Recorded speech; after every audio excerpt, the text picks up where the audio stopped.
Budget special programme में खुशामदीद। मैं हूं जुनेब खानजादा। कैसा होगा बजट 2022-23 आज के प्रोग्राम में आपके सामने रखेंगे और गुफ्तगू का आगाज़ उन ग्रेजुएट या मास्टर्स के स्टूडेंट के साथ करेंगे जिन्होंने अपनी असाइनमेंट के तहत बजट प्रपोजल तैयार किया है। टैक्स के हवाले से उन्होंने बड़ी अच्छी बातें की हैं, बड़ा अच्छा डॉक्यूमेंट बनाया है। इंडस्ट्रीज़ के हवाले से क्या क्या इक़दाम होने चाहिए उसके बारे में भी उन्होंने अपने बजट प्रपोजल में बहुत सारी चीज़ें लिखी हैं। IBA कराची के मेन कैंपस में हम मौजूद हैं जो जामिया कराची के अंदर है। यहाँ के ग्रेजुएट्स और मास्टर्स के स्टूडेंट्स हमारे साथ हैं। इनका इंट्रोडक्शन भी आपसे कराते हैं और इनसे वो तजावीज़ जानते हैं और आपके सामने रखते हैं कि अब यंगस्टर्स इन चीज़ों पर अपनी एनर्जी सर्व कर रहे हैं। वो जानते हैं कि किस तरीके से आदाद शुमार जो है वो हर साल बजट में प्रेजेंट किए जाते हैं, लेकिन उनकी लाइन और लेंथ डायरेक्शन क्या होनी चाहिए ये उनसे उनके बजट प्रपोजल के हवाले से आज के शो में हम आपके सामने रखेंगे।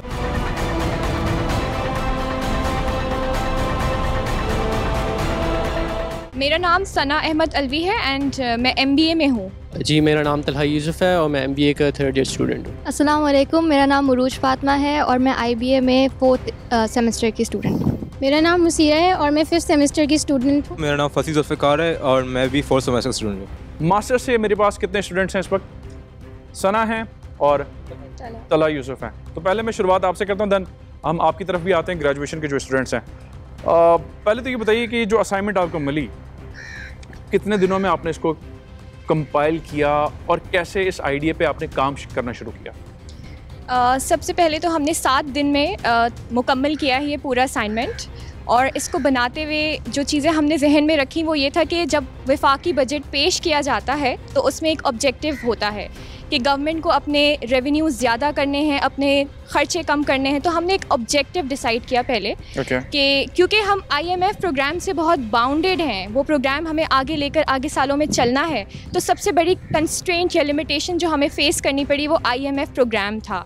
अब उसकी वजह से 4 चीज़ें जो हुकूमत को कम करनी चाहिए वो करंट अकाउंट खसारा है, बजट खसारा है, महंगाई है और आपका डेवलपमेंट एक्सपेंडिचर है। ये 4 चीज़ें गवर्नमेंट ने कम करनी है। उसकी वजह से हमने इस बेस को बनाते हुए हमने अपना बजट पेश किया। ना तहा आप इसको क्या समझते हैं जो 3 सेक्टर्स की इन्होंने बात की है वो आगे क्या ऐसी चीज़ें हैं जिन्हें आप समझते हैं कि उन चीज़ों में मज़ीद जो है वो फोकस किया जाए? स्पेशली महंगाई से पहले बात शुरू कीजिएगा। जी, I think current account deficit को कम करने के लिए हमें अपनी टैक्स टू GDP का तनाज़ुन बढ़ाना चाहिए। ठीक है। और अगर हम देखें तो पाकिस्तान में टैक्स टू GDP तकरीबन 10% है और अगर आप कंपेयर करें इंडिया से 18% है और यूरोपीय ममालिक में कुछ 50% तक भी चला जाता है और कुछ उससे भी ज़्यादा है, कुछ उनसे भी ज़्यादा है। तो हमें जो है ना अपनी टैक्स टू GDP का तनाज़ुन बनाना चाहिए। इसके लिए हम वैल्यू एडेड टैक्स का निज़ाम लेके आ सकते हैं। ये जो है आपके टैक्स टू GDP को बढ़ाने के यकीनी बनाता है। दूसरा हम तजवीज़ ये करते हैं कि आप पेंशन्स को जो है ना आप ज़्यादा ना बढ़ाएं, क्योंकि जैसा उन्होंने कहा कि हम कॉन्ट्रैक्शनरी पॉलिसी की तरफ जा रहे हैं तो हम ज़्यादा नहीं बढ़ा सकते टैक्सेस को। ठीक है। इस सिनेरियो में जहाँ स्पेशली अगर मैं बात करता हूँ जिसमें इतना इजाफा हो चुका हुआ है और we are the net importers, तो आपको लगता है कि इस पे कोई ईज़ ऑफ सरकार कर सकती है? हुकूमत के पास कोई ऐसा क्वेश्चन है? जी, तो हमारे पास जो महंगाई है वो सप्लाई साइड महंगाई है। तो वो आपके डिमांड से नहीं आ रहा, आपके सप्लाई से आ रहा है। तो जो जिस वजह से महंगाई है वो है ऑयल की कीमतें, आपके कमोडिटीज़ की कीमतें। तो ये चीज़ें जो है करंट हुकूमत के कंट्रोल में नहीं है। मैं ये बेसिकली बोलना चाह रही हूँ कि आवाम को रिलीफ इसी तौर पे मिल सकती है जो सब्सिडी का निज़ाम है उसको बेहतर बना सकते हैं। यानी सब्सिडी को टारगेट किया जाए लो इनकम लेवल के लोगों का। डेटाबेस हुकूमत के पास मौजूद है। बेनज़ीर इनकम सपोर्ट प्रोग्राम का भी पूरा डेटाबेस मौजूद है। लेकिन एक रेगुलेशन सिस्टम होता है जो बेहतर बनाने की ज़रूरत है कि आपका सब्सिडी आपके मुस्तहिक लोगों तक पहुँचे ताकि ये महंगाई उनके लिए बेसिकली कुछ रिलीफ सब्सिडी के तौर पर हम दे सकते हैं। बजट से पहले जो मिनी बजट्स आए हैं तारीखी तौर पर जो पेट्रोली प्राइसेस हैं वो बढ़ गई हैं। अब इसका इम्पैक्ट जो चीज़ों के ऊपर आता है तो उसको आप लोग कैसा देखते हैं? पाकिस्तान में रुपी टर्म्स में पेट्रोल की price since last year almost 38% से इंक्रीज़ हुई है। और अगर हम ग्लोबली देखे जाए डॉलर टर्म्स में ऑलमोस्ट 78% इंक्रीज़ हुई है। गवर्नमेंट डॉलर्स में इंपोर्ट कर रही है और फिर उसको सब्सिडाइज़ कर रही है। तो ऑब्वियसली इससे जो है ना आपका बजट खसारा भी बढ़ेगा और जो है ये जो बाकी जो इश्यूज़ सना ने बताए थे उनमें भी इम्पैक्ट पड़ेगा। ना मास्टर्स के स्टूडेंट से हमने बात की है, जो ग्रेजुएट्स हैं उनका पॉइंट ऑफ व्यू आपके सामने रखते हैं। आप क्या समझते हो बच्चे कि किन चीज़ों पे फोकस किया जाए, जहां 3 अहम चीज़ें इन्होंने बताई हैं टैक्स के हवाले से, स्पेशली जो आपका वर्क है, जो आपके प्रपोजल्स हैं, रेट को हटा के बेस को बढ़ाया जाए, तो उसमें आप क्या समझते हैं? जो अभी गुफ्तगू मास्टर स्टूडेंट ने की, तो उन पर मैं थोड़ा सा बोलना चाहूँगी कि हमारा जो डेवलपमेंट सब सही कहा बिल्कुल सना जी ने कि जो हमारा जो IMF प्लान है वो हमारी सबसे बड़ी लिमिटेशन है, और जो डेवलपमेंट बजट के हवाले से उन्होंने कहा कि उसको कम करना है, वो मैं एक प्रोग्राम देख रही थी, उसमें यही बताया गया था कि हम जो भी डेवलपमेंट बजट एलोकेट करते हैं वो पूरी तरीके से लगाया नहीं जाता। और वो इसलिए होता है, आप इसको इनएफिशिएंसी कह लें या फिर ये कह लें कि हमारे पास इतनी कैपेसिटी नहीं है कि हम वो पूरा गवर्नमेंट के पास नहीं होती जी कि हम लोग पूरा डेवलपमेंट बजट जो एलोकेट करते हैं वो मुकम्मल तौर पे लगा भी सकें। तो डेवलपमेंट बजट इसलिए हमें कम भी करना चाहिए। जो सब्सिडीज़ हैं उनको मज़ीद टारगेटेड करने का, क्योंकि जो ब्लैंकेट सब्सिडीज़ हैं, अगर जो बड़ी गाड़ी आ रही है, अगर आप सब्सिडाइज करते हैं उस सेक्टर को, तो बड़ी गाड़ी आ रही है वो भी पेट्रोल भरवा रही है, उसको भी सब्सिडी मिल रही है। छोटी गाड़ी आ रही है वो पेट्रोल भरवा रही है, उसको भी सब्सिडी मिल रही है। यानी कि कोई छोटी गाड़ियों का जो एक सिस्टम है जी, सीसी बैरियर्स आपने शायद कुछ 800 या 1000 वाली, तो जो पेट्रोल कार्ड्स हैं ये उन लोगों को इशू किए जाएंगे जिनके पास छोटी गाड़ियां हैं, जो एक लिमिट तक पेट्रोल भरवा सके। जो पिछली हुकूमत थी वो एक सिस्टम लेकर आई थी POS का, पॉइंट ऑफ सेल का, जो कि बहुत अच्छा सिस्टम था, लेकिन उसका मसला ये है कि उसको सिर्फ आप ऑर्गेनाइज रिटेल के ऊपर लगा सकते हैं कि, लेकिन जो बाज़ार हैं आप उनके ऊपर POS नहीं लगा सकते। आम जो इलाकाई सतह के ऊपर ये चीज़ें नहीं हैं। That's what I'm saying। तो POS से मुकम्मल तौर पे रिकवरी इसलिए पॉसिबल नहीं है क्योंकि आप सिर्फ ऑर्गेनाइज रिटेल पे लगा सकते हैं। तो हम लोगों ने ये सोचा कि जो जैसे बाजार वगैरह हैं, तो उनकी जो सप्लाई साइड है उसके ऊपर अगर हम कोई ऐसा मॉनिटरिंग सिस्टम या POS जैसा कोई सिस्टम लगा दें जो कि सप्लाई साइड को मॉनिटर करे, तो उससे 2 चीज़ें होंगी। एक तो ये कि टैक्स बेस का बढ़ने का भी इम्कानात हैं काफ़ी, और दूसरा ये कि स्मगलिंग की रोकथाम भी हो सकेगी कि उनको सप्लाई कहाँ से हो रहा है सामान। तो बेसिकली टैक्स बेस को बढ़ाने के लिए हमने ये इनिशिएटिव सोचा था जी। ना I will come towards you. आप क्या समझते हो कि इजीली जिस किस्म के हमारे सिस्टम्स हैं और फ्लॉज भी हैं, जैसे स्मगलिंग की इन्होंने बात किया, तो इतना आसान होगा इस प्रपोजल को इम्प्लीमेंट करना हुकूमत के लिए? देखिए, अडेप्टेबिलिटी मुश्किल है लेकिन नामुमकिन नहीं है। हम जानते हैं जैसे खान साहब ने अपने दौर में ऑनलाइन टैक्सेशन का सिस्टम इंट्रोड्यूस किया था, तो उसके थ्रू भी आपने बहुत सारी चीज़ों पे चेक एंड बैलेंस रखा था। तो प्रॉब्लम एक हमारे यहाँ मेजर वो है मैनेजरियल सिस्टम का। आपको स्ट्रक्चरल चेंजेस की ज़रूरत है। आप किसी चीज़ पे ज़्यादा बजट एलोकेट ना भी करें, लेकिन अगर आप जो बजट एलोकेट हो रहा है उसको प्रॉपर्ली उस जगह पर आप लगाएं, उस पर इन्वेस्ट करें, तो मेरे ख्याल में बहुत हद तक हम इम्प्रूव कर सकते हैं चीज़ों को। पाकिस्तान में 1% जो है हम हेल्थ पे देते हैं बजट, 1% हेल्थ पे बजट देना इंटायरली डिफरेंट बात हो जाती है, क्योंकि हमें वर्ल्ड हेल्थ ऑर्गेनाइजेशन भी ये बात कहती है कि पाकिस्तान को कम से कम 5% अपने बजट का अपने GDP का एलोकेट करना चाहिए हेल्थ के सेक्टर में। करंट सिनारियो में क्योंकि हर एक्सपेंडिचर जो है ना सेम इन्फ्लेशन इफेक्ट नहीं होता। डेवलपमेंट एक्सपेंडिचर का अगर आप फिजिकल मल्टीप्लायर देखें तो वो बाकी एक्सपेंडिचर से ज़्यादा है। तो लॉन्ग टर्म में हमें ज़रूर डेवलपमेंट एक्सपेंडिचर पे करना चाहिए, बट क्योंकि करंट इकोनॉमिक एनवायरनमेंट में आपके पास इंटरेस्ट रेट 13.75% है, और सप्लाई साइड हमारे पास, जिस तरह मैंने पहले बात किया था कि international commodity prices including oil और वीट जो है ना, इनके प्राइसेस बढ़ रहे हैं। तो करंट सिनेरियो में डेवलपमेंट एक्सपेंडिचर पे इतना ज़्यादा फोकस नहीं करना चाहिए। एनी मीनिंगफुल अगर आप एक्सपेंडिचर करना चाहते हो तो that would have an inflationary effect, और वो काउंटर प्रोडक्टिव है टूवर्ड्स आवर होल ऑब्जेक्टिव जो है इन्फ्लेशन को कम करना और डेफिसिट्स को भी मीट करना। वी हैव वसी आप क्या आप कहना चाहेंगे आम आदमी के तवज्जुह से कि इस पॉइंट इन टाइम में जहाँ बजट से पहले पेट्रोलियम मसनूआत की कीमतों में इतना इजाफा हो गया हुआ है, तो हुकूमत कोई रिलीफ दे पाएगी? कोई प्रपोजल ऐसा है कि हुकूमत को मियाना रवि के साथ कोई मज़ीद चीज़ें अनाउंस करनी चाहिए? क्योंकि उस एंड पे हमने मुश्किलात तो बड़ी देखी। आपके मतलब आधे से काफ़ी ज़्यादा इकॉनमी आपकी एग्रीकल्चर पे चलती है वहाँ, ठीक है, तो उनका एक मतलब backbone of the rural economy हमारा एग्रीकल्चर है। उसको हम अगर हम टैक्स करते हैं, इससे हम रेवेन्यू निकालते हैं, तो हमें एक चीज़ हमें देखनी होगी, एक चीज़ को हमें वेरी होना होगा, वो ये है कि ये उनके लिए काफ़ी बिग सोर्स ऑफ इनकम है। उनकी मेन जो सोर्स इनकम की वो यही है। तो अगर हम इस पर टैक्स लगाते हैं, काफ़ी स्ट्रिंजेंट टैक्स लगाते हैं, तो उसके अंदर उनके ऊपर मतलब सारा उनका जो इनकम है काफ़ी उस पर डैमेज आएगा। तो हम इस पर काफ़ी मतलब ज़्यादा टैक्स भी नहीं लगा सकते और बहुत मॉडरेट भी नहीं कर सकते। तो हमें करना होगा सिस्टम को फॉर्मलाइज करना है बेसिकली। छोटे जो हमारे फार्मर्स हैं उनको हमें आप इसके ऊपर इतना टैक्स नहीं लगा सकते, इंसेंटिवाइज उसने करें, इंसेंटिवाइज करें, रेगुलेशंस जो हैं आप उनको ख़त्म करें। जैसे अगर आपके कोई बस रेगुलेशन है कि आपके फार्म साइज़ इतना होना चाहिए या फिर आपके फील्ड में पेस्ट कंट्रोल होना चाहिए, ये होना चाहिए, एग्जैक्ट जो होना चाहिए, उसको पहली बात तो इम्प्लीमेंटेशन करें। और जो स्मॉल फार्मर्स हैं उनके ऊपर अगर रिलैक्स होकर करें जितना बिग हो, क्योंकि जो बड़े फार्मर्स हैं वो कर सकते हैं इन चीज़ों में implementation compare to small farmers.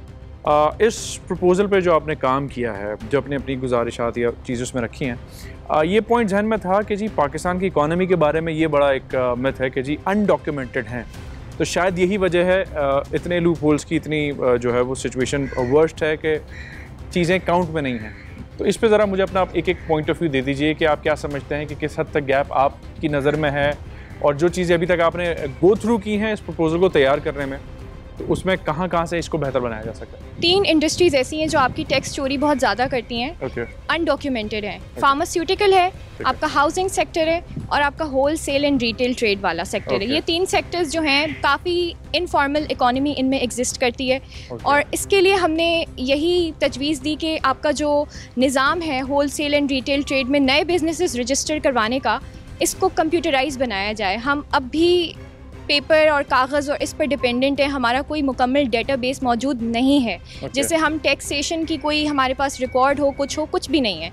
इसके अलावा हमारे सारे बिजनेसेस एक ही रेट पर टैक्स किए जाते हैं। आजकल इस तरह होता है कि अगर रेवेन्यू टारगेट वो मीट नहीं कर पाते तो वो जो है जो करंट आपके जो टैक्स पेयर्स हैं वो उन पे प्रेशर डालते हैं। तो इस वजह से अगले बजट में ये जो आने वाला है इसमें भी यही तो नहीं होने जा रहा है। हर हुकूमत आती है वो सिर्फ अपने मैंडेट को पूरे करने के लिए आते हैं, वो लॉन्ग टर्म पाकिस्तान की इकोनॉमिक सिक्योरिटी को नहीं देखते। तो अनफॉर्चुनेटली हमारे पास कैबिनेट सिस्टम है, प्राइम मिनिस्टर सिस्टम में अनफॉर्चुनेटली ये होता है कि आपके पास टेक्नोक्रेट्स नहीं आते, आपके पास पॉलिटिशियंस आते हैं, एंड पॉलिटिशियंस के फिर इंसेंटिव उन्हीं के होते हैं। जो ऑलरेडी बजट एलोकेट किया जाता है ना हमारे सेक्टर्स को, तो वही एफिशिएंटली इस्तेमाल नहीं होता हमारे यहाँ। ये भी एक प्रॉब्लम है कि एक ट्रांसपेरेंट सिस्टम नहीं। हम बोलते हैं एजुकेशन का बजट बढ़ा दो, हेल्थ का बजट बढ़ा दो, लेकिन ये कौन देखता है कि जो ऑलरेडी एलोकेटेड बजट है वो कौन सा एफिशिएंटली इस्तेमाल हो रहा है हमारे यहाँ। तो बजट बढ़ाने की मज़ीद रिसोर्सेज उसके ऊपर डालने की ज़रूरत नहीं है। इनिशिएटिव्स लेने के लिए, जैसे उन्होंने कहा, हम इनिशिएटिव्स उसके बगैर भी ले सकते हैं। और मैं सना की बात से इत्तेफाक करूँगी जो उन्होंने डिजिटलाइजेशन की बात की है। ऑटो फाइनेंसिंग 800 सीसी से लेकर 1000 सीसी तक की जो गाड़ियाँ, क्योंकि प्राइस लेवल बहुत बड़े तो लोग कार अफोर्ड नहीं कर सकते, तो ऑटो फाइनेंसिंग हम 800 से 1000 सीसी तक की गाड़ियाँ, और जो एमनेस्टी स्कीम है वो 1500 सीसी से ऊपर तक की जो गाड़ियाँ हैं उनके लिए हम एमनेस्टी स्कीम का हमने बजट के अंदर ये 2 प्रपोजल्स भी डाले हैं। तो होपफुली इससे रेवेन्यू का हमारा नेट थोड़ा बढ़ जाएगा। आप क्या समझते हैं?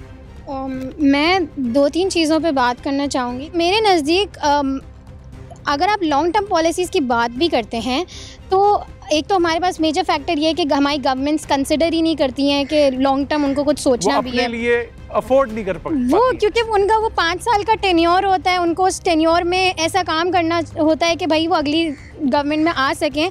तो यूजुअली वो शॉर्ट टर्म पॉलिसीज़ ऐसी बना देते हैं जो लॉन्ग टर्म में सफ़र जिससे हम करते हैं, और हम कर भी रहे हैं। कुछ सालों पहले 40% ऑफ द GDP हम एग्रीकल्चर से लेकर आते थे। एग्रो बेस्ड कंट्री है पाकिस्तान, अल्लाह का शुक्र है हमारे पास जो सॉइल वगैरह मौजूद है वो काफ़ी हद तक हमारे लिए बेनिफिशियल है। मिसमैनेजमेंट है कि हम बहुत सारी चीज़ें इंपोर्ट करने पर अब आ गए। एग्जैक्टली। तो हमारे इशू ये हो रहा है कि हम लोग इन चीज़ों को कंसिडर नहीं कर रहे। पानी की किल्लत हमारे पास बहुत ज़्यादा बढ़ गई है, हम डैम्स नहीं बढ़ा रहे। हमारे क्लाइमेटिकल चेंज के इश्यूज़ हैं तो हम उसको नहीं मद्देनज़र रख रहे। क्लाइमेटिकल चेंज, पानी की किल्लत, इन सब की वजह से हमारी एग्रीकल्चर इफेक्ट हो रही है, जिसकी वजह से हम उनकी एक्सपोर्ट नहीं कर पा रहे। अगर हम उस पर थोड़ा सा फोकस करें तो आई थिंक कि हम थोड़ा बहुत नहीं, काफ़ी हद तक रेवेन्यू वहाँ से जनरेट कर सकते हैं। वसी, आप क्या समझते हैं कि सिस्टम वर्सेस दीज नंबर्स जो हर साल आ जाते हैं बजट की सूरत में, और आपने जिस चीज़ पे काम किया, तो इसका इन रियल टाइम कोई इम्पैक्ट आ सकता है, या सिर्फ वही होगा कि जी कहा सुना कि जी नंबर गेम है और अदाद शुमार का एक धंधा है और फिर आवाम नहीं सफ़र करना है? और अभी भी सिचुएशन तो कुछ इसी किस्म की जो पॉलिसी ड्रिवन IMF की तरफ से चीज़ें आ रही हैं, तो किस हद तक हुकूमत और आपका ये वर्क आवाम को रिलीफ दे सकता है? काफ़ी लोगों के पास सोशल मीडिया नहीं, इंटरनेट नहीं है कि वो इतना अवेयर हो कि गवर्नमेंट चल क्या रहा है अभी भी। हाँ, अच्छा, काफ़ी मतलब गैप है अभी तक। खासतौर पे हम तो मतलब कराची में बैठे हैं तो हमें नज़र नहीं आता इतना, पर आप रूरल एरियाज़ में जाएँ, कहीं जाएँ, इंटीरियर्स में जाएँ, वहाँ लोगों के पास नहीं है। उनको नहीं पता कि बजट की इंपॉर्टेंस, क्या पॉलिसीज़ इंप्लीमेंट हो रही हैं, क्या नहीं हो रहा, और इसका फ्यूचर इम्पैक्ट क्या है, कुछ पता नहीं है। हमारा अवेयरनेस का बहुत बड़ा इशू है, राइट। तो इस अवेयरनेस के इशू की वजह से ना आपके जो पॉलिटिकल इंसेंटिव है ना, जो आपके पॉलिटिशियंस हैं उनके पास कोई मोटिव नहीं होता, कोई उनको पुश नहीं करता मतलब कि वो चीज़ चेंज करें कोई और बस बजट को इम्प्लीमेंट करें।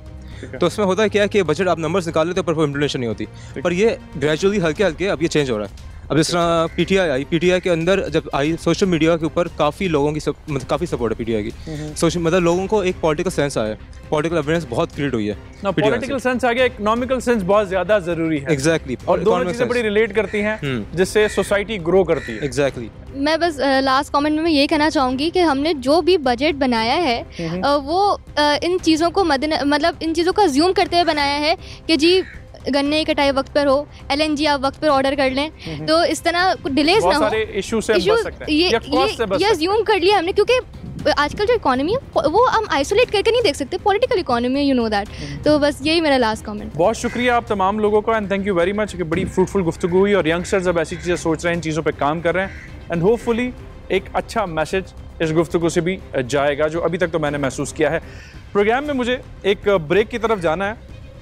कैसा होगा बजट 2022 से इस यंगस्टर्स जो पढ़ रहे हैं, उन्होंने जो एफर्ट किए वो हमने आपके सामने रखा। नाउ वर्किंग क्लास क्या एक्सपेक्ट कर रही है और उनके क्या तहफ़्फ़ुज़ात हैं जो नए टैक्सेस के हवाले से बातचीत शुरू हो रही है, क्योंकि इस गुफ्तगू में तो ये बड़ी बरमला बात हुई है कि जी टैक्स के बेस को हमने बढ़ाना है, रेट को नहीं बढ़ाना, लेकिन जो वाइब्स आ रही हैं रेट के हवाले से और स्पेशली जो अनडॉक्यूमेंटेड मैटर है और फिर वही जो क्लास टैक्स दे रही है उसी पे वो बर्डन होगा। तो एक छोटे से ब्रेक के बाद हम वर्किंग क्लास की तरफ चलते हैं और उनका पॉइंट ऑफ व्यू अगले आने वाले माली साल के बजट के हवाले से आपके सामने रखेंगे, लेकिन एक छोटे से ब्रेक के बाद हमारे साथ रहिए।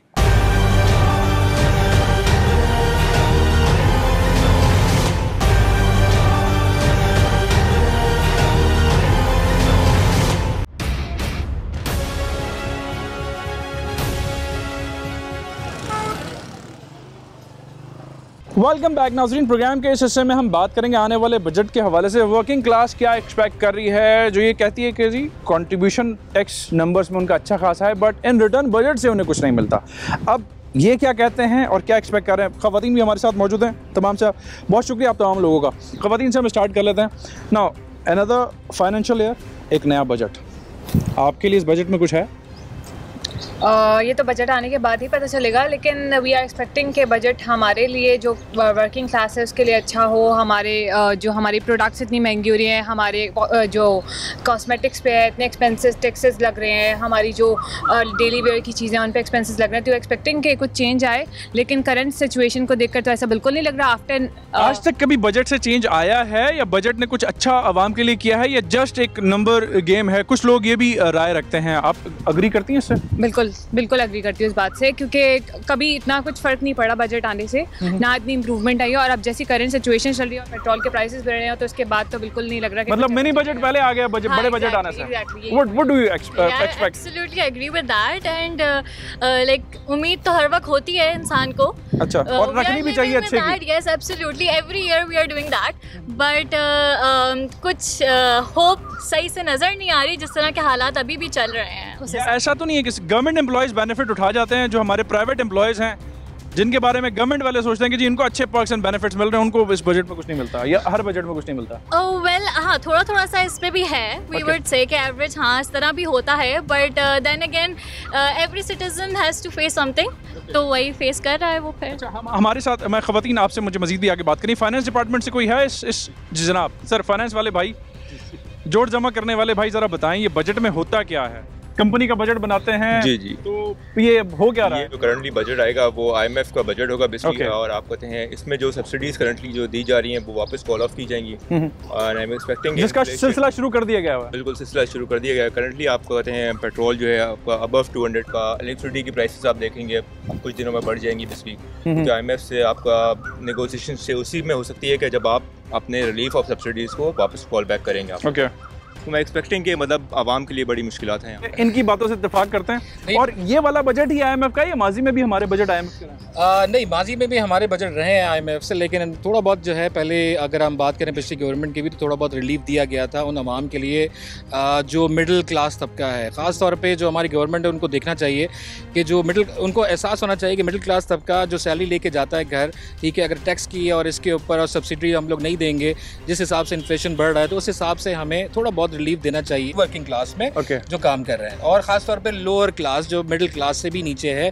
उनका थोड़ा सा एहसास करें। ये वाले जो फाइनेंस मिनिस्टर हैं ये साबिका हुकूमत से पहले वाली हुकूमत के भी फाइनेंस मिनिस्टर रह चुके हैं। हाँ बिल्कुल। तो उस दौर में और अगर मैं कंपेयर करूं जो उनके आपके बयानात हैं तो उससे आप मुत्तफिक हैं कि जो लास्ट मुश्किलात इन्हें बाहर से ज़्यादा रही हैं? जो फिगर्स हैं वो अच्छे रहे नवाज शरीफ के प्रीवियस वालों के, और काफ़ी डेवलपमेंट भी उनके दौर में भी है। और जो उनके डेवलपमेंट की वजह से जो इन्फ्लेशन और जो IMF के इफेक्ट हुए हैं वो इस गवर्नमेंट को देना पड़ा है और आवाम को भी देना पड़ा है और मज़ीद देना पड़ेगा। और अब आने वाले बजट से पहले जो मिनी बजट्स आए हैं, पेट्रोल आपका बढ़ गया हुआ है, बिजली का यूनिट पर यूनिट बढ़ गया हुआ है। बिल्कुल। तो वर्किंग क्लास फिर सर किस तरीके से सर्वाइव कर रही है? सर्वाइव ऐसे ही करेगी, पे स्केल बढ़ाने चाहिए सबके। अच्छा, ये मैं सवाल वैसे HR वाले भाई से पूछूंगा, लेकिन मैं आगे की तरफ। पे स्केल नहीं बढ़ेगा तो बजट आपकी परचेजिंग पावर बढ़ेगी नहीं, बजट कभी भी आपका सक्सेसफुल नहीं होगा अगर ये चीज़ें कंप्लीट नहीं होंगी। ठीक है, ये तो आप कंपनी के एस्पेक्ट से बता रहे हैं। नहीं, मैं ओवरऑल बता रहा हूं। सर कंपनी, अब आप वर्किंग क्लास हैं, आप लोगों का काम है दो एंटिटीज़ को ब्रिज करके, तो इस वक्त जो इकोनॉमिक सिनेरियो चल रहा है उसमें किस किस मुश्किलात का आप लोगों को सामना करना पड़ा? देखिए, ओवरऑल अगर आप देखें ना 12 महीने में बजट चेंज हो रहा होता है, चेंज आ रहा होता है, हर मिनी बजट 12 है। सर आप इत्तेफाक करेंगे इस बात से कि मिनी बजट साल ही चल रहे होते हैं? ऑल्दो ये चीज़ बिल्कुल एग्री करूँगा इनकी बात से, लेकिन ये है कि हमारे पास ये जो है हम देख रहे हैं महंगाई वगैरह जो हो रही है ये सारा टेम्प्रेरी है, क्योंकि जो कॉन्ट्रैक्ट्स वगैरह हैं इमरान खान की हुकूमत जब स्टार्ट हुई थी हमारे पास, उसके जो कॉन्ट्रैक्ट वगैरह हैं वो लॉन्ग टर्म में बेनिफिट होंगे हमारे लिए होंगे। जो हम लोग बर्डन फेस कर रहे हैं बजट से और मिनी बजट से एंड ऑल दिस, सो इसका जो इम्पैक्ट है वो टेम्प्रेरी है, लॉन्ग टर्म में इसका काफ़ी बेनिफिट्स होंगे। सर अब के बजट के जो बेनिफिट्स हैं वो शॉर्ट टर्म होंगे, लॉन्ग टर्म होंगे? आम आदमी को इसका फ़ायदा क्या होना है, ठीक है, अल्दो हमारे पास हर साल ये मिनी बजट भी आता है, फुल बजट भी आता है, ठीक है। ये सारे बजट जब आप एक बिल्कुल जो वो कैटेगरीज हैं जो हमारे पास जो है ना डेली वेजेस की जो कैटेगरीज कहलाती है, वो तो ओवरबर्डन है ही बेचारी। वो इतने कोई और बर्डन है, अगर आप उसका रेशो निकालें हमारे पास 30 to 40% की इतनी जो है पब्लिक है जो कि इस तरह की सर्वाइव कर रही है, ठीक है। वो ना इस बजट से उनका कोई लेना देना नहीं है, ठीक है। मैं आपको सिंपल ये बता देता हूँ कि हम अगर एक लोअर क्लास की फैमिली को ले लेते हैं जिसका रोज़ डेली बेसिस पे मतलब ऑफिस जाना है, उसका पेट्रोलिंग है, ठीक है, उसने किराए के घर में भी रहना है और बिजली के जिस तरह के हालात हैं जो आप बिल की अमाउंट देख रहे हैं, पर यूनिट अभी जो इजाफा पर यूनिट हुआ है, ठीक है, आने वाले दिनों में जिस तरह अभी कल फूड एक्सपेंस अलग है सर। जी, फूड एक्सपेंस अलग है। आजकल तो 5000 का नोट या 1000 रुपये का नोट तो पता ही भी नहीं चलता कि किस चीज़ में गया है। अगर मैं कोई टैक्स दे रहा हूँ, अगर मैं टैक्स पेयर हूँ तो मुझे बेनिफिट्स क्या है? ना मुझे मेडिकल है, ना मेरे इंफ्रास्ट्रक्चर की जो जिम्मेदारी वो नहीं है। हम डबल टैक्स भी पे कर रहे होते हैं, हमने कोई GST इस चीज़ पे लगा हुआ, डबल टाइम GST भी पे कर रहे हैं, हर चीज़ पे कर रहे हैं। इनडायरेक्ट टैक्सेस भी फिर अलग, इनडायरेक्ट टैक्सेस अलग है, ठीक हो अप्लाई हो रहा है। जनाब, आप बजट है आपके लिए या फिर ये नंबर गिमिक है और सिर्फ एक इकोनॉमी को दिखाने के लिए एक डॉक्यूमेंट है? हाँ सर, ये डिपेंड करता है कि कुछ क्लास के लिए फ़ायदेमंद होता है, कुछ क्लास के लिए नेगेटिव हो जाता है। बस ये कभी कभी जो क्लास फ़ायदेमंद है वो उससे बेनिफिट उठा लेती है, बाकी वैसे ओवरऑल ये नंबर्स का गेम है। नंबर्स का गेम है ना। मैं अब ख़वातीन की तरफ दोबारा से आता हूँ। जैसे डिस्काउंट्स की हमने बात की थी, मुझे एक बात बताइए, ख़वातीन की शॉपिंग कभी भी कम नहीं होती है, चाहे महंगाई का तनासुब कुछ भी हो, ऐसा क्यों है? क्या ख़वातीन बजट को डिफरेंट अंदाज में लेती हैं? उनका अपना भी एक पर्सनल बजट होता है कि जी चलो सैलरी से जितनी भी डिडक्शन हो गई है उन्होंने ये चीज़ ज़रूरी करनी है, तो वो चीज़ें फिर कैसे हो जाती हैं? वेल मैनेज करना आना चाहिए एंड हाउस वाइफ्स are very good with that, ladies are very good with that. अच्छा, तो मैनेज हो जाता है बहुत सारी चीज़ें, प्रायोरिटीज इंसान सेट कर लेता है एंड फॉर गर्ल्स हाँ थोड़ी प्रायोरिटीज हमारी होती हैं गर्लिश थिंग्स। ओके, इत्तेफाक करती हैं आप इनकी बात से? बिल्कुल इत्तेफाक करती हूँ, लेकिन ये चीज़ ऐसी है कि इस पर कॉम्प्रोमाइज़ करना थोड़ा मुश्किल हो जाता है। okay. लेकिन है इफेक्ट हुआ है, बिकॉज आप जब आप लेने जाते हैं क्लोथिंग इंडस्ट्री की बात करें, अपैरल इंडस्ट्री की, तो आपकी जो प्राइसेस थी उससे प्राइसेस लगता है डबल हो गई हैं। okay. तो जितने का प्राइस का वो नहीं है, उससे ज़्यादा हमें टैक्स पे करना पड़ रहा होता है okay.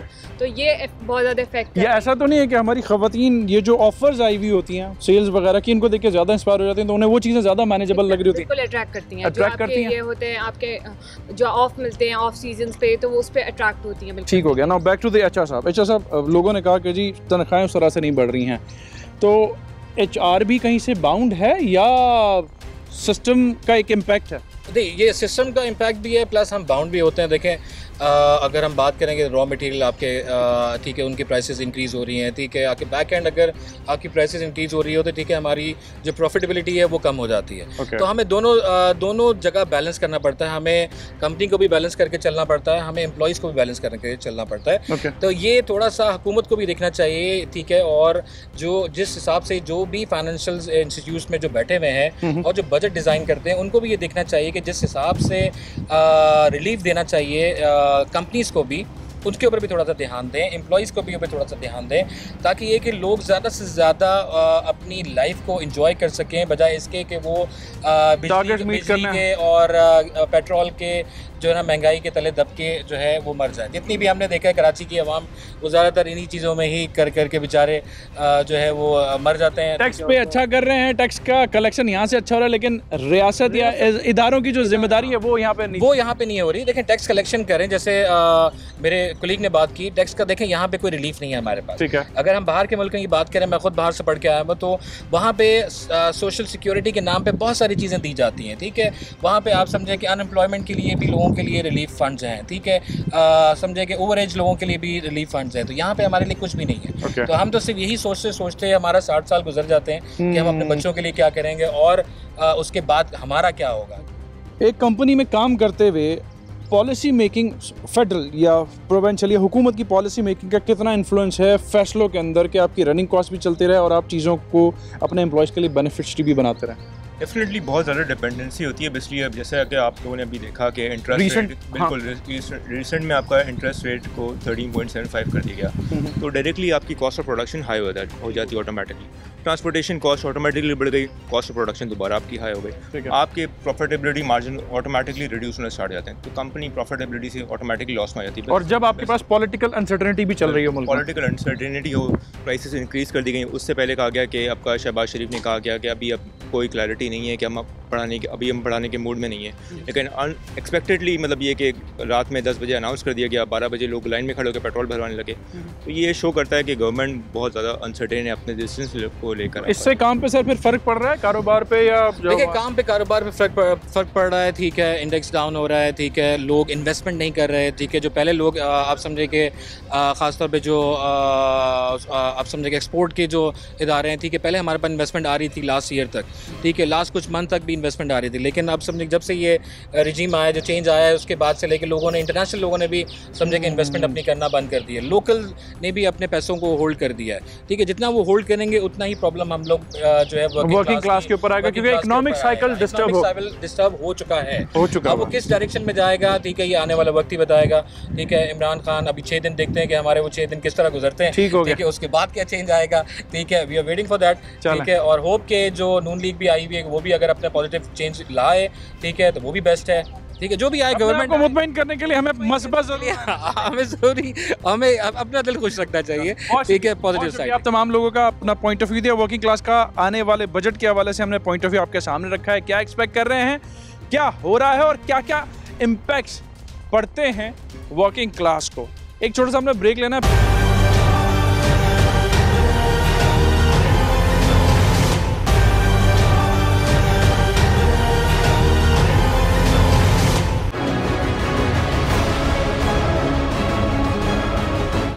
वेलकम बैक नाज़रीन। प्रोग्राम के इस हिस्से में हम तिजारती शहरक तारिक रोड पर मौजूद हैं। कराची की बड़ी मशहूर शाहरा है और इस पर मुख्तलिफ जो है वो ख़रीदार आते हैं, मुख्तलिफ शहरों से भी आते हैं, शहर के हिस्सों के अलावा और मुख्तलिफ हिस्सों से भी आते हैं मुल्क के दीगर। यहाँ पर जो आने वाले ख़रीदार हैं, दुकानदार, इनसे पूछते हैं और इनसे पूछते हैं कि ये बजट कैसा देख रहे हैं, क्या उम्मीद कर रहे हैं और ये बजट आवाम के लिए है या फिर किसी और ये है, किसी और से मुराद के खवास के लिए। बहुत शुक्रिया भाई, कैसे हैं? ठीक है जी, अस्सलाम अभी तक खरीदारी की आपने? नहीं, अभी तक तो खरीदारी नहीं की। यहाँ पे रेट देख के ऐसा लग रहा है कि मेरे ख्याल में जब बगैर कुछ खरीदे ही वापस जाना पड़ेगा। क्यों? बजट से अभी वैसे बजट आया नहीं है, तो बजट से पहले ये सूरत हाल है? ये बजट से पहले जाहिर बात है जितनी भी चीज़ें हैं वो असल में दारोमदार है पेट्रोल के ऊपर, ट्रांसपोर्टेशन के ऊपर, क्योंकि कहीं ना कहीं से जो है ट्रांसपोर्ट होकर आ रही हैं चीज़ें। जब चीज़ों के प्राइसेस बढ़ते रहते हैं ऑटोमेटिक डायरेक्टली इनके ऊपर भी जो है ना वो एक आएगा असर। बिल्कुल एग्जैक्टली। तो मैं तो जब से जो है होश संभाला है तो हमने यही देखा है कि वो कंटिन्यूसली कोई एक बजट पे हम लोगों ने रिलाई नहीं किया है। वो हर 15-20 दिन बाद जहाँ पेट्रोल की प्राइसेस बढ़ जाती हैं, घी की प्राइस बढ़ जाती हैं, कोई चीज़ की शॉर्टेज हो जाती है। बहुत ही एक लंबे अरसे बाद जो है वो कोई एक इंसान इस तरीके का आया था कि उसने थोड़ी सी चीज़ें जो है वो रिटेन किया था, और इस वक्त भी जब वो गए थे तो 2022 जून तक का बजट लॉक करके गए थे। आप इमरान खान साहब की? जी बिल्कुल। अच्छा, अब क्या एक्सपेक्ट कर रहे हैं कि अब की जो गवर्नमेंट है इमरान खान को भेजने के बाद जो आई है उसका अब ये इस दफ़ा का पहला बजट है, तो ये उसका बजट है, IMF का बजट है, जो पहले खुद IMF के खिलाफ थी जब अपोजिशन में थी। एग्जैक्टली बिल्कुल। बजट आने से अभी मेन बजट आने से तो पहले ही इतने जो इनके असरात आ चुके हुए हैं। अभी तो बजट आया ही नहीं है। जो बजट अभी शहबाज शरीफ साहब भी बात कर रहे थे कि वो एक बजट दें कि 2 बजट दें। अच्छा। तो बज़ाहिर तो यही लगता है कि IMF से इनकी भी कोई जो है वो डील हुई है। जितनी पहले ये लोग इशारेबाजी कर रहे थे कि इमरान खान साहब की कोई IMF से डील चल रही थी और उसके जो है ना बरक्स जो है वो पेट्रोल की प्राइस हाई हुई थी। अब देखते हैं कि इन्होंने जो पेट्रोल की प्राइस हाई की है तो उस पर क्या ये जो है उसका एक्सक्यूज़ देते हैं। नैब की तरमीम कर दी इन्होंने। अच्छा। इलेक्ट्रॉनिक रिफॉर्म कर दी उन्होंने, जो जिस इलेक्ट्रॉनिक वोटिंग और जो फॉरेनर्स या जो ओवरसीज पाकिस्तानी का वो कर दिया। जिस काम के लिए आए थे वो काम कर दिया। तो ये बजट आवाम के लिए, फिर मैं बजट के हवाले से ज़्यादा मैं सबसे पहले बताऊँ आपकी एक बात से मैं सेकंड करता हूँ आपको, ये पहला बजट नहीं दे रहे। अच्छा। ये 30 साल से बजट देते हुए आ रहे हैं और धमाके करते हुए आ रहे हैं आवाम के ऊपर। अच्छा। इन्होंने पाकिस्तान को कुछ नहीं दिया, सिर्फ इन्होंने बाहर जायदादें बनाई हैं, सब कुछ किया है। आने वाले बजट से आम आदमी क्या उम्मीद रखता है? नहीं, उम्मीद तो हम कोई नहीं रखते। हमारे लिए तो बहुत महंगाई है और हर चीज़ दिन ब दिन बहुत बढ़ती जा रही है। सालाना बजट से पहले मनी बजट्स आते रहते हैं, तो उसकी वजह से हमारी इकोनॉमिक सिचुएशन में बिगाड़ है या कोई? नहीं एग्जैक्टली बिल्कुल ऐसा ही है, बिल्कुल ऐसा ही कि जो जिस तरीके से रोज़ बाय रोज़ बदलाव आता है तो ये तो हमारे लिए बहुत नेगेटिव पॉइंट है और हमेशा ये हम लोग को इम्पैक्ट करेगा और नेगेटिव। तो आप एक्सपेक्ट नहीं कर रहे कुछ भी? नहीं मैं एक्सपेक्ट बजट आने वाला है, जो हुकूमत बजट बना रही है जिसके बारे में कहा जा रहा है कि जी अभी से, क्योंकि वो पहले वाली हुकूमत को कहते थे कि जी IMF की हुकूमत है, अब खुद IMF के जोर तले ये असल में ना इनका नहीं कोई उम्मीद नज़र नहीं आ रही, कोई एजेंडा नज़र नहीं आ रहा है इनका। अच्छा। अगर कोई प्लानिंग होती इनकी, कुछ हमें नज़र आ रहा होता कि आवाम के रिलीफ के लिए कोई पैकेज लेके आ रहे हैं, कुछ मीटिंग्स नज़र आ रही होती, कुछ न्यूज़ हमें मिल रही होती है, हम कुछ करना चाह रहे हैं, अभी तक कुछ भी नज़र नहीं आ रहा। ऐसा तो नहीं है कि मुआशी मामलात पर सियासी फैसले ज़्यादा हावी आ गए और इन्होंने लेट कर दिया? बिल्कुल, ये आपस में वो एक कुर्सी है उसके पीछे वो बस वो रिवॉल्विंग चेयर बनी हुई है, रस्साकशी चल रही है, लेकिन आवाम के जितने भी मफादात हैं सबको पसे पुश डाला हुआ है इन्होंने। आवाम के मुआशी मामला मुआशी है, चाहे रिलीफ देना, कुछ भी नज़र नहीं आ रहा, कुछ नज़र नहीं आ रहा। पिछले 4 साल आप देख रहे हैं इमरान खान के कोई बेनिफिटेड कोई काम किया हो, पाकिस्तान के गरीब आवाम के लिए किया हो, कोई ऐसी चीज़ नज़र नहीं आ रही। ये वाली हुकूमत कर जाएगी, इसमें भी कोई, और इस बजट में कोई आम आदमी के लिए रिलीफ है?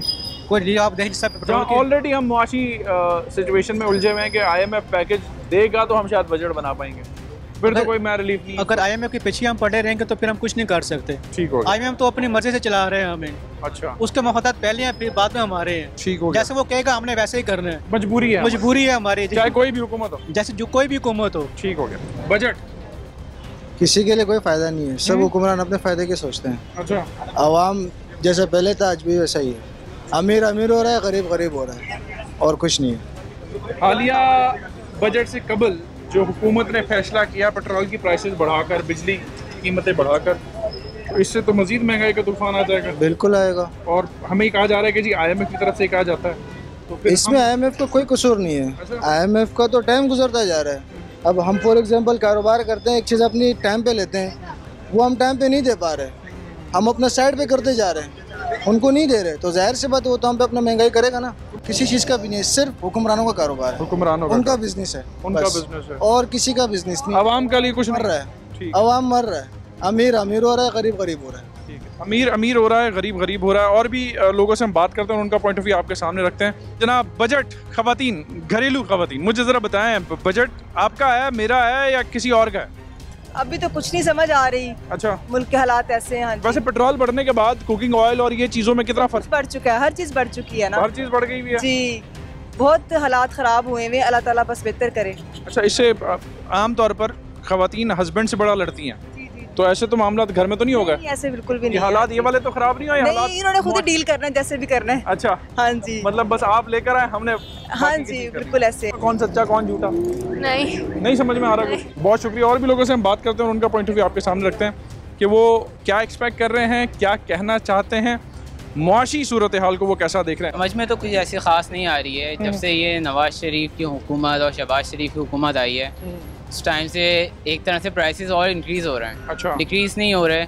जैसे इमरान खान के उसमें चल रहा था, उसमें एटलीस्ट ये कहते थे जब अपोजिशन में कि जी महंगाई उनकी तरफ से। हाँ, अब ये हुकूमत में आ गया और वो कह रहे हैं कि जी इन्होंने नहीं बढ़ा दी। और फिर यही चीज़ तो है, हम गरीब लोग हैं, हम इसके किस तरह जो है वो कर सकते हैं फाइट इस चीज़ से। हम एटलीस्ट इस तरह इंक्रीज़ नहीं होना चाहिए। एक नई हुकूमत आ रही है तो उसमें उनको जो है मतलब उसको डिक्रीज़ करना चाहिए, हमें फैसिलिटेट करना चाहिए। अच्छा, लेकिन they are increasing them, they are increasing the budget, तो वो हमारे लिए। और बजट टेक्निकली होता है शायद रिलीफ के लिए है, जो एक कॉन्सेप्ट है ऑब्वियसली ये रिलीज के लिए होता है कि बंदा जो है इस चीज़ से अपने खर्चे पूरे कर सके और सारी चीज़ें कर सके। लेकिन जो है they are increasing it day by day. हम तो एक्सपेक्ट कर चुके हैं कि ये बजट अवामी बजट नहीं होगा, ठीक है, तो ये अपनों को नवाजेंगे। और इम्पोर्टेड हुकूमत को हम तो पहले ही कह चुके हैं कि हम नामंजूर। अच्छा। इमरान खान सही था, बेसिकली उनको चलाने नहीं दिया इन्होंने।